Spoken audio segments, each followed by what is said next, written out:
ஒரு குறள் வாழ்க்கையின் தத்துவங்களை சொல்லுமா? சொல்லும். ஒரு குறள் வாழ்வியல் நெறிமுறைகளை சொல்லுமா? கட்டாயம் சொல்லும். ஒரு குறள் காதலின் பிரிவை சொல்லுமா? சொல்லும்.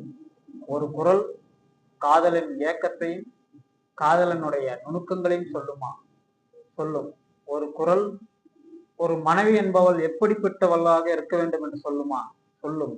ஒரு குறள் ஒரு குழந்தை எப்படி வளர வேண்டும், எப்படி வாழ்க்கையில் முன்னேற வேண்டும் என்று சொல்லுமா? சொல்லும்.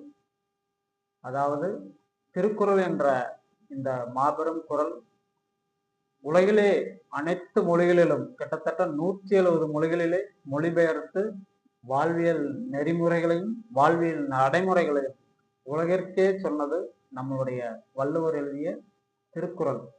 உலக பொதுமறை என்ற இந்த குறளை போற்றுகின்றனர்.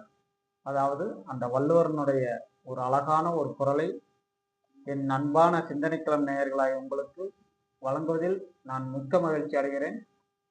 தந்தை மகற்காற்றும் நன்றி அவையத்து முந்தியிருப்ப செயல். தந்தை மகற்காற்றும் நன்றி அவையத்து முந்தியிருப்ப செயல்.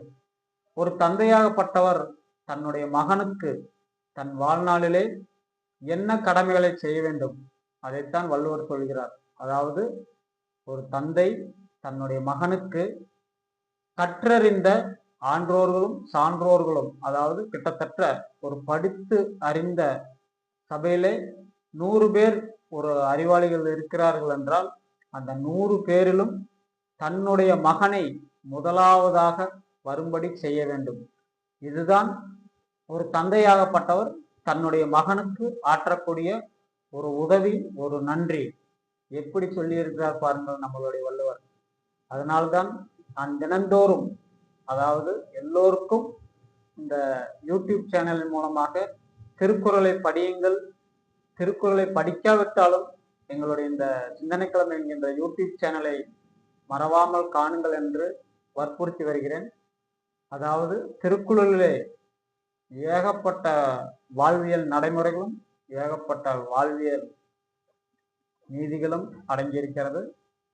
இந்த திருக்குறளை நான் வாரம் 2 முறை கட்டாயம் ஒவ்வொரு குறளும் அதற்குண்டான விளக்கமும் உங்களுக்கு தருவதில் நான் பெருமிதம் கொள்கிறேன். நாள்தோறும் நீங்கள் செய்ய வேண்டியதெல்லாம் எங்களுடைய இந்த சிந்தனைக்களம் என்கின்ற யூடியூப் சேனலை சப்ஸ்கிரைப் செய்யுங்கள், மறக்காமல் கமெண்ட் செய்யுங்கள். அப்பொழுதுதான் என்னுடைய வீடியோ எந்த தரத்திலே எந்த நோக்கத்திலே இருக்கிறது என்று உங்களுடைய கமெண்டை வைத்து நான் புரிந்து கொள்ள முடியும். மறுபடியும் சொல்கிறேன்,